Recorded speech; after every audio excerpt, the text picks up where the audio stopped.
अब हम लोग एक्सरसाइज 7.1 का क्वेश्चन नंबर 3 डिस्कस करते हैं। क्वेश्चन में कहा गया है A D and B C are equal perpendiculars.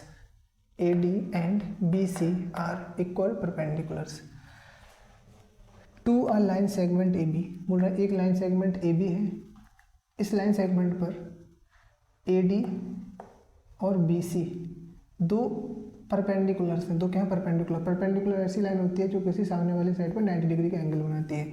तो जो ए डी और जो बी सी है वो परपेंडिकुलर्स हैं। क्या है? इक्वल परपेंडिकुलर्स हैं। लेकिन कैसे परपेंडिकुलर्स हैं? Equal perpendiculars. कैसे परपेंडिकुलर्स हैं भैया? इक्वल परपेंडिकुलर्स हैं। मतलब जितनी ये वाला परपेंडिकुलर है बी सी उतना ही ए डी है परपेंडिकुलर्स, है ना। और ये परपेंडिकुलर है इसलिए 90 डिग्री बना रहे हैं यहाँ पे। अच्छा, आगे क्या बोला गया है? सो दैट सी डी, अपन को शो करना है कि जो सी डी लाइन है वो ए बी को बाइसेक्ट करती है। ए बी क्या करती है? बाइसेक्ट मतलब दो इक्वल पार्ट में डिवाइड करती है। इसका मतलब ये अपन को शो करना है कि सी डी लाइन है इस ए बी लाइन को दो इक्वल पार्ट में डिवाइड करती है। दो इक्वल पार्ट में क्या करती है? डिवाइड करती है। इसका मतलब जितना ए हो है उतना क्या होना चाहिए? ओ भी होना चाहिए। हमको क्या करना है? प्रूव करना है। क्या करना है? हमको प्रूव करना है। देखिए, तो हम लोग कहेंगे सबसे पहले हेडिंग लिखेंगे गिवन। हम लोगों को क्या है? हम लोगों को गिवन है कि A D and B C are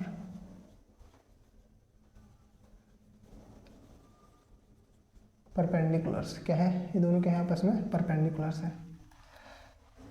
किस तरह के परपेंडिकुलर्स हैं कि ए डी इक्वल है भैया बी सी के, अपन को क्या है? गिवन है। अच्छा, साथ ही हम लोगों को जो प्रूव करना है क्या है? To show. क्या शो करना है हम लोगों को शो करना है कि सी डी बाइसेक्ट करता है। क्या करता है? सी डी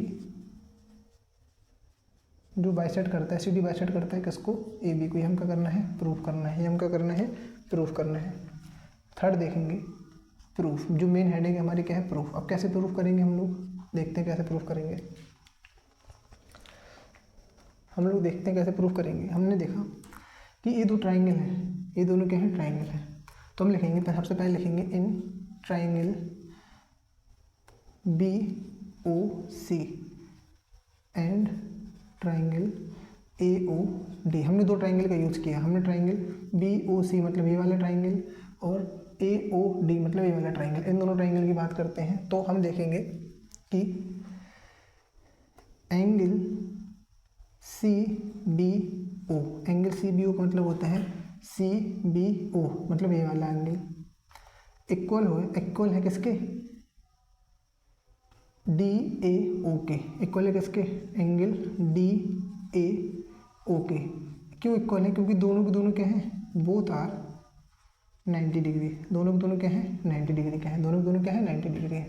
अच्छा, इसके बाद हम लोग देखेंगे कि ये दोनों एंगल, ये वाला एंगल, ये वाला एंगल, जब भी दो लाइन आपस में एक दूसरे को इंटरसेक्ट करती है तो इस इंटरसेक्टिंग पॉइंट के जो अपोजिट एंगल होते हैं वो क्या होते हैं? इक्वल होते हैं। अपोजिट एंगल क्या होते हैं? इक्वल एंगल होते हैं। कैसे इक्वल? मान के चलिए अगर ये एक्स है तो इसके अपोजिट मतलब इसके सामने क्या है? ये, तो ये भी एक्स डिग्री ही होगा। अगर ये एंगल बाई है तो इसके अपोजिट बाई, ये बाई ही होगा। इसको बोलते हैं वर्टिकली अपोजिट एंगल। एक ऐसा एंगल है vertically opposite angle. Similarly line A B और लाइन सी डी यहाँ इंटरसेक्ट कर रहे हैं तो यहाँ पर में क्या होंगे? Vertically opposite angle. और वर्टिकली अपोजिट एंगल क्या होते हैं? इक्वल होते हैं। तो हम कह सकते हैं ये वाला एंगल इसके इक्वल होगा। तो हम कह देंगे एंगल बी ओ सी, हम कह देंगे एंगल बी ओ सी इक्वल होगा एंगल ए ओ डी के। एंगल ए ओ डी के ये क्या है भैया? यहाँ इसका रीज़न बताना पड़ेगा। Vertically opposite angle. ये क्या है? वर्टिकली अपोजिट एंगल है। थर्ड नंबर पे हम लोग देखेंगे कि हमको गिवन था पहले से कि ये दोनों क्या है? इक्वल परपेंडिकुलर्स हैं। मतलब हमको गिवन है कि ए डी है जो बी सी है वो इक्वल है ए डी के। ये क्या है? अपन को गिवन है। ये अपन को क्या है? क्वेश्चन के में ही क्या था? अपन को गिवन था। तो हम लोग कह देंगे बाई एंगल साइड। तो हम लोग कह देंगे by angle side congruency rule. Triangle B O C congruence हो जाएगा ट्राइंगल ए ओ डी के। है ना। B O C triangle congruent हो जाएगा ट्राइंगल ए ओ डी के। अगर B O C triangle A O D के कॉन्ग्रुएंट हो जाए, बी ओ सी ट्राइंगल अगर ए ओ डी कॉन्ग्रुएंट क्या हो जाएगा, तो हम कह देंगे कि इसके सारे करस्पॉन्डिंग पार्ट भी इक्वल होंगे, सारे करस्पॉन्डिंग पार्ट भी क्या होंगे, इक्वल होंगे। तो हम कह सकते हैं कि इसका ओ सी होगा, साइड जो ओ सी होगी, ओ सी वो इक्वल किसके हो जाएगा, ओ डी के। किसके हो जाएगा, ओ डी के। कैसे हो जाएगा भैया, by C P C T. अगर ओ सी, सॉरी हाँ ओ सी नहीं सॉरी, ओ सी भी तो ए भी इक्वल होगा, और साथ में ही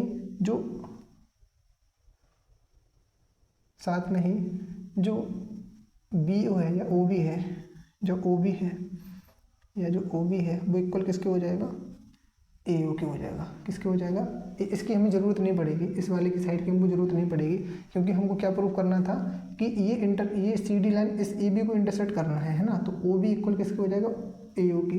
ये भी कैसे हो जाएगा, by C P C T, है ना। ये भी इसका कॉन्ग्रुएंट पार्ट है ना। जो ओ बी है ना, ये वाला ओ बी इक्वल हो जाएगा इसका ए ओ के। ओ बी इक्वल किसके हो जाएगा, ए ओ के, है ना। ये भी किससे हो जाएगा, by C P C T. तो हम कह देंगे अगर ओ बी ए ओ के इक्वल है, अगर ओ बी ए ओ के क्या हो जाएगा, इक्वल, मतलब ये दोनों पार्ट अगर आपस में क्या है, इक्वल है, इसका मतलब ओ क्या है, मिड पॉइंट। तो हम कह देंगे इफ़, हम बोल देंगे if O B equal to A O, then O is mid point of AB, mid point of A B. अगर ओ ए बी का मिड पॉइंट है, इसका मतलब है जो ये जो लाइन है ना वो मिड पॉइंट से जा रही है। ये लाइन क्या है, ए बी के मिड पॉइंट से जा रही है। इसका मतलब ए बी के मिड पॉइंट से जा रही है, इसका मतलब क्या है, ए बी को दो पार्ट में डिवाइड कर रही है। इसका मतलब कह सकते हैं, so we can say line CD bisects AB, proved। वैसे हमको ये लिखने की ज़रूरत नहीं है, क्योंकि इसका अपन को यूज़ नहीं है, इसका अपन को काम ही नहीं है। अपन को केवल इन दोनों का काम था। क्या था, इन दोनों का। अगर ये दोनों इक्वल निकल आए हैं, इसका मतलब ये मिड पॉइंट है, मिड पॉइंट है इसलिए दोनों इक्वल हैं। अगर ये मिड पॉइंट है तो देखो C D line mid point से जा रही है। अगर मिड पॉइंट से जा रही है, इसका मतलब जो सी डी लाइन है वो ए बी को दो इक्वल पार्ट में क्या कर रही है, डिवाइड कर रही है ना। आई होप आप लोगों को क्वेश्चन नंबर 3 अच्छी तरीके से समझ में आ गया होगा। अब हम लोग क्वेश्चन नंबर 4 की ओर आगे बढ़ते हैं।